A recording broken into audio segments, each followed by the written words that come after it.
लोको energise करने के लिए सबसे पहले हमें बैटरी वोल्ट सप्लाई ऑन करना है। बैटरी सप्लाई ऑन करने के लिए हम जाएंगे लोको के अंडर फ्रेम में, loco pilot side battery box के ऊपर लगी बैटरी सीबी आइसोलेशन जो सीबी रहती है उसको ऑन करेंगे।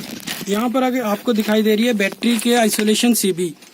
यहाँ पर इंडिकेशन ओ दिखाई दे रहा है, 0 दिखाई दे रहा है। दैट मीन्स आउटपुट इसकी 0 है। अभी ये बैटरी आइसोलेटेड है, सीबी ट्रिप है। इस सीबी को हम ऑन करते हैं।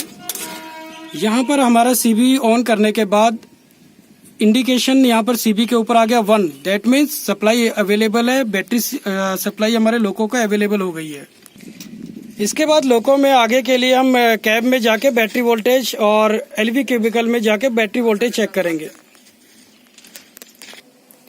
बैटरी ऑन करने के बाद हम कैब में एंटर करेंगे। कैब में चढ़ने के बाद यहाँ पर दरवाजे के पास ही टेम्परेरी लाइट ऑन करने के लिए एक स्विच लगा है जिसको ऑन करेंगे और उसके बाद हमारी कैब लाइट और मशीन रूम लाइट ऑन हो जाएगी। ये लाइट 15 मिनट के लिए ऑन रहेगी। इसके बाद हम मशीन रूम में जाएंगे एलवी क्यूबिकल पर। एलवी क्यूबिकल में आपके पास एक एनालॉग वोल्ट मीटर लगा है। एनालॉग वोल्ट मीटर पे सुनिश्चित करेंगे कि हमारा बैटरी वोल्टेज अवेलेबल है। एलवी क्यूबिकल का मतलब लो वोल्टेज क्यूबिकल, जिसमें हमारे सब तरह की लो वोल्टेज की सीबी 110 वोल्ट की सारी सीबी और रिले लगी हुई है। ये हमारा मशीन रूम में एंटर करते ही सबसे पहला सिस्टम का जो क्यूबिकल लगा है वो है एलवी क्यूबिकल। हमारा बैटरी वोल्टेज यहाँ पर हमने इंश्योर किया। इसी तरह से दोनों सेक्शन में यानी कि दूसरे सेक्शन के एलवी क्यूबिकल पे भी बैटरी वोल्टेज सुनिश्चित करेंगे कि अवेलेबल है और हमारी रेंज में है। एलवी क्यूबिकल में वोल्टेज चेक करने के बाद कंफर्म हो गया। दोनों सेक्शन के एलवी क्यूबिकल में चेक करने के बाद बैटरी वोल्टेज कंफर्म हो गया। हम टीएलबी पैनल पे भी चेक कर सकते हैं बैटरी वोल्टेज। इसके बाद आता है कंट्रोल इलेक्ट्रॉनिक्स ऑन करना। कंट्रोल इलेक्ट्रॉनिक्स को ऑन करने के लिए हम एएलपी की बैक साइड में ये सीसीआर है, इसमें लगे battery connect switch. Battery connect switch की 2 पोजीशन है, stop and startup. Startup position देंगे जिससे हमारा कंट्रोल इलेक्ट्रॉनिक्स ऑन होना स्टार्ट हो जाएगा। चलो कोई नहीं। जैसे हम कंट्रोल इलेक्ट्रॉनिक्स ऑन करेंगे तो उसके बाद हमारे पास 2 इंडिकेशन आएंगी। एक हमारा ये लाइट आ जाएगी डीडीयू के ऊपर और आल्स्टॉम का लोगो बन के आ जाएगा डीडीयू के ऊपर, प्लस आपका स्पीडोमीटर पर एक लाइट इंडिकेटर और थोड़ी देर बाद हमारा स्पीडोमीटर की स्क्रीन आ जाएगी। अभी हम वेट करेंगे। कंट्रोल इलेक्ट्रॉनिक्स अभी ऑन हो रहा है।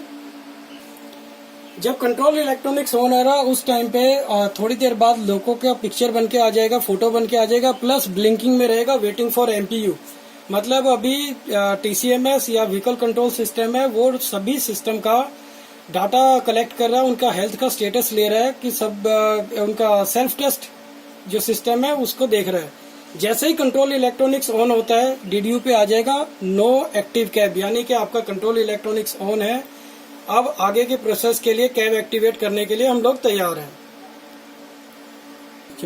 इसके बाद हम लोको की बीएल की या मास्कॉन की, जिसको हम नॉर्मली रेलवे टर्म्स में बीएल की बोलते हैं, इसके साथ हम लोको की कैब को एक्टिवेट करेंगे। कैब एक्टिवेट करने के लिए इसको की के स्लॉट में डालेंगे और ऑन करेंगे। यहाँ पर बीएल की या मास्कॉन की 2 ही पोजीशन है, ऑन या ऑफ। जैसे ही बीएल की ऑन करेंगे डीडीयू पे हमारा होम स्क्रीन आ जाएगा। होम स्क्रीन में डिफरेंट इंडिकेशन आ जाएंगी जिसमें हम डाटा अलग अलग पेज पे जाके अलग अलग सिस्टम को चेक कर सकते हैं। कंट्रोल इलेक्ट्रॉनिक्स हो गया, ऑन हो गया, होम स्क्रीन आ गया है। अब नेक्स्ट स्टेप हमारा रहेगा इसको हाई वोल्टेज प्रोवाइड करना। हाई वोल्टेज प्रोवाइड करने के लिए हम पेंटो टॉगल स्विच, जिसमें 4 पोजीशन है, रेज, नन, लोअर और इमरजेंसी, पेंटो रेज करेंगे। पेंटो रेज होने के बाद कंफर्म करेंगे पेंटो रेज हो गया और लाइन वोल्टेज मिल गई है। लाइन वोल्टेज इंडिकेशन हमारे पास 2 जगह से आएगा, डीडीयू से और टीएलबी पैनल से। अभी लाइन वोल्टेज नहीं आया, बढ़ रहा है अभी लाइन वोल्टेज अभी रेड है। ये हमारी रेंज में आएगा, ग्रीन हो जाएगा, प्लस डीडीयू पे हमारा ये ब्लू में रेंज में आ जाएगा। अभी अप्रॉक्स 24.5 केवीए वोल्टेज अवेलेबल, 24 केवी वोल्टेज अराउंड अवेलेबल है। दैट मीन्स वर्किंग के लिए हमारा वोल्टेज अवेलेबल है। दोनों जगह से कंफर्म करने के बाद नेक्स्ट हमारा VCB close. VCB close total फिर से वीसीबी क्लोज करेंगे। इवन आपके पास आ जाएगा कि कौन सा कैब एक्टिव है, कौन सा पेंटो रेज है, कौन सा वीसीबी क्लोज है। अभी अगर हम बात करेंगे तो सेक्शन 2 हमारा यानी कि कैब 2 एक्टिव है, 2 नंबर ब्लू है, पेंटो 1 कैब 1 का पेंटो रेस है, कैब 1 का वीसीबी क्लोज है और हाई वोल्टेज मिल गया है। हाई वोल्टेज जैसे ही हमारा लोगों को मिलता है तो auxiliary supply as well as prepaid 110 volt available हो जाएगी। हाई वोल्टेज मिलने के बाद अब हम करेंगे ईबीवी को सेट। ईबीवी को सेट करने के लिए हमारे पास मोड सिलेक्टर को लीड पे डालेंगे। मोड सिलेक्टर को लीड पे डालने के बाद आपका BP target okay to run, BP target 0। हमारा बीपी अभी 0 है। बीपी को हम चार्ज करेंगे 5 बार तक रन पे लाकर।